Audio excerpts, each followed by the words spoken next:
rate businesses aren't quite so great as they used to be.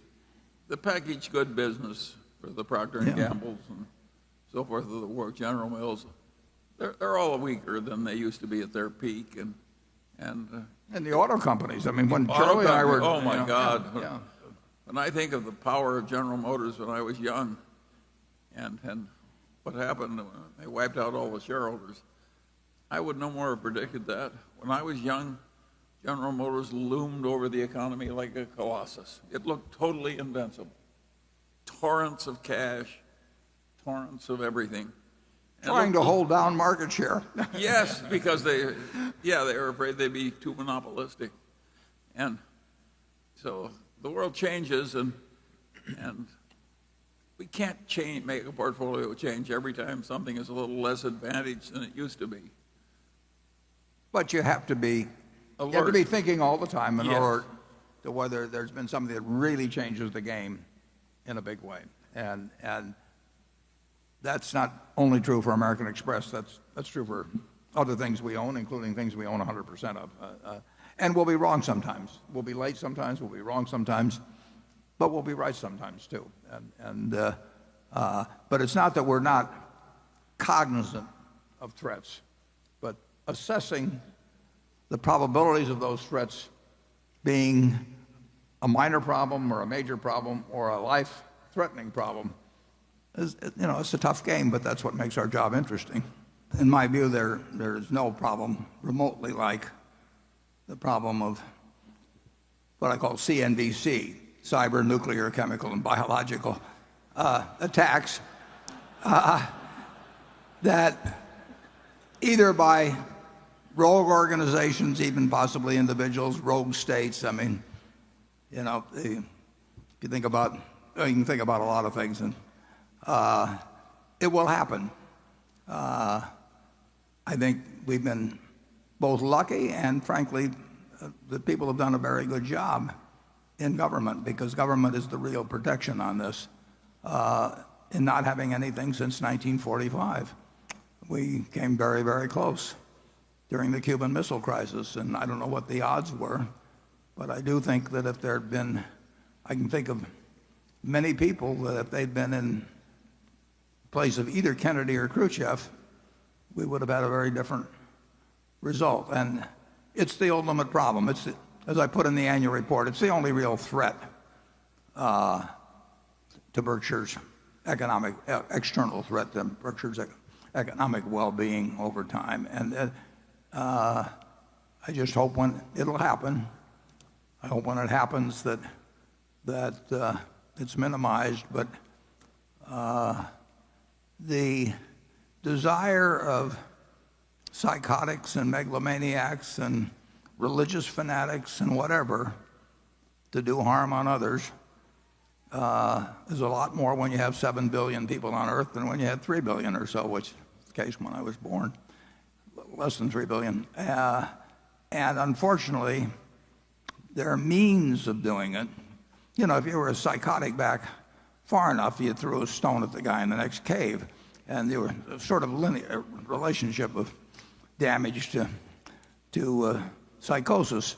But and that went along, through bows and arrows and spears and cannons and various things. And in 1945, we unleashed something like the world had never seen, and that is a pop gun compared to what can be done now. So there are plenty of people that would like to cause us huge damage. And I came to that view when I was in my 20s, and in terms of my philanthropic efforts, I decided that that was one of two issues that I thought should be the main issue. And I got involved with all kinds of things, like I think the Concerned Union. You supported the Pugwash Conference year after year after year, practically all by yourself. Yeah, Union of Concerned Scientists. Money to the Nuclear Threat Initiative that is going to create a sort of a Federal Reserve System, a bank to uranium that will take away some of the excuse for countries to develop their own highly enriched uranium. So, but it's overwhelmingly a governmental problem. And when you're dealing, And it should be, and I think it actually has been the top priority for president after president. It's not the thing they can go out and talk about every day, and they don't want to scare the hell out of everybody, and they also don't want to tip people's hands as to what they're doing. But being in the insurance business, you don't have to even be in the insurance business. You know that someday somebody will pull off something on a very, very, very big scale that will be harmful. Maybe the United States is probably the most likely place it happens, but it could happen in a lot of other places. And that's the one huge disadvantage to innovation. I mean, people. Warren, I think he also asked, why don't we, Berkshire, spend a lot more time telling the government what it should be doing and thinking? Well, I've tried telling a lot of people. Nobody disagrees with you on it. It seems sort of hopeless to them. I mean, they don't know what to do beyond what they're doing. And incidentally, they've done a lot of things. I mean, not all gets publicized, but and I think Kennedy and Khrushchev. I mean, Khrushchev shouldn't have been sending it over to Cuba, but at least he had enough sense when he knew Kennedy meant business to turn the ships around. But you can't count on there being Kennedys and Khrushchevs all the time in charge of things, and the mistakes that are made. I see the mistakes that are made in business or human behavior, where people act so contrary to their own long-range self-interest that humans are very, they've got a lot of frailties. You can argue that if Hitler hadn't been so anti-Semitic, he could have kept a lot of scientists that might have gotten him to the atomic bomb before we did. But he drove out the best of his scientific minds, and fortunate. Imagine a guy stupid enough to think the way to improve science is to kick out all the Jews. No, it was.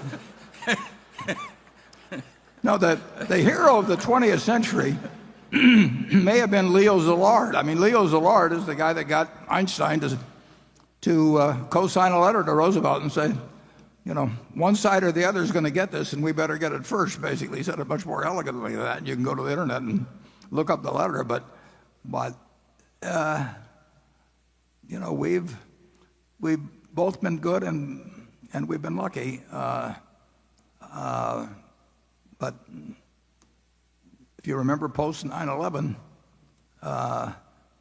people started getting a few envelopes with anthrax, and they went to like the National Enquirer and Tom Brokaw and Tom Daschle. I can't remember.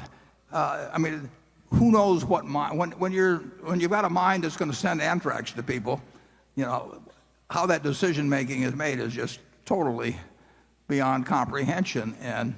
And that person did not end up doing a lot of damage, but the capability for damage is absolutely incredible. I don't know how Berkshire does anything about that. I don't know how to do it philanthropically. If I knew how to reduce the probabilities of the CNBC type mass attack, if I knew how to reduce the probability by 5%, all my money would go to that. No question about that. Maybe 1%. But hasn't it been true we haven't been very good at getting the government to follow any of our advice?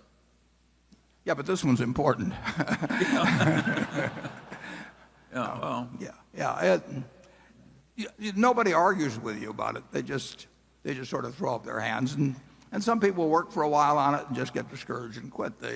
I was involved. I forget the exact name of it, but their idea was a bunch of nuclear scientists. This is long ago, but their idea was to affect elections in small states. The theory being that government was the main instrument, and you would have the maximum impact. And just one after another, people took it up and got discouraged. I don't think it's because we've had the wrong leaders have been good on this. I think that any candidate, and I do not worry about the fact that either Clinton or Trump would regard that as the paramount problem of their presidency. But I just don't know.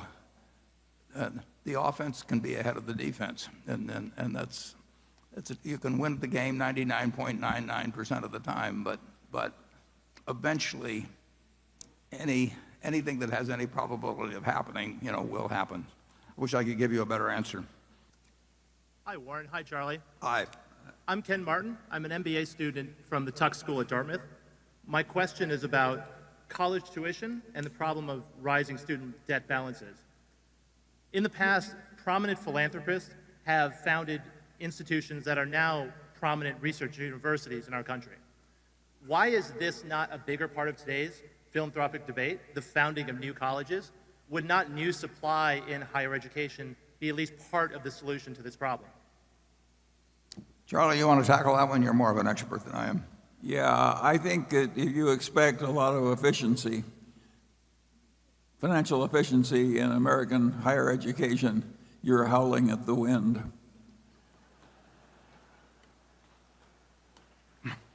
Well, I think he's also talking about just more philanthropy delivered there. Am I right? Or want to give him the light back on there? Yeah, that's right.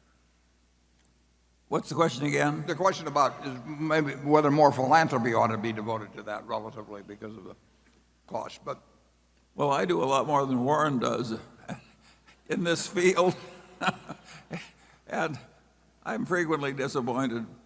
But the monopoly has and bureaucracy have kind of pernicious effects everywhere, and the universities aren't exempted from it.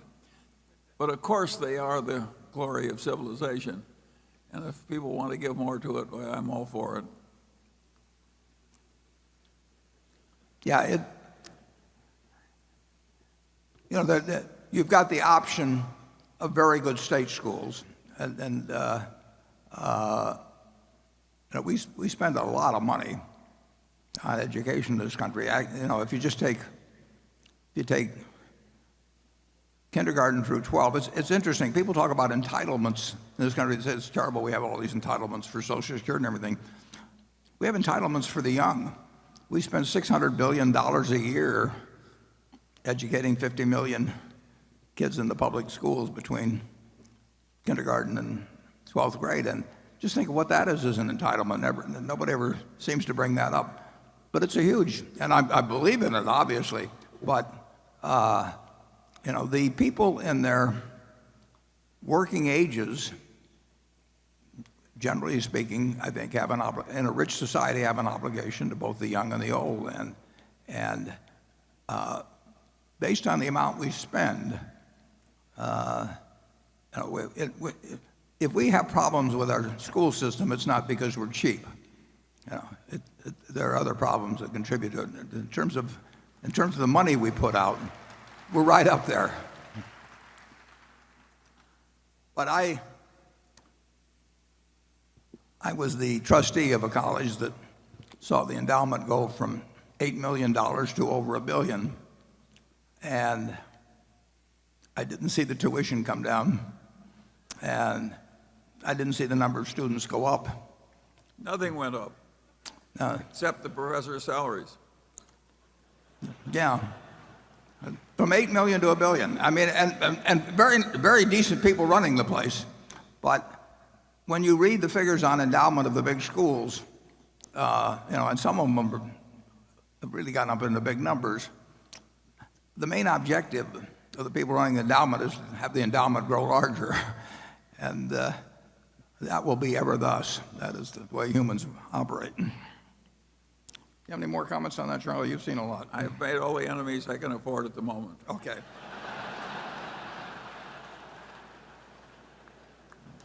That's never slowed them down in the past. Hello, everybody. Good afternoon. My name is Christian Campos. I'm from New York City. I'm a senior accounting major at Baruch College, part of the City University of New York. And Mr. Buffett, in your annual shareholder letters and during interviews, and even today, your sense of humor always shines through. Where does your sense of humor come from? Please tell us. Thank you. But it's just the way I see the world. It's a very interesting and in times very humorous place. And actually, I think Charlie has a better sense of humor than I have, so I'll let him answer where he got his.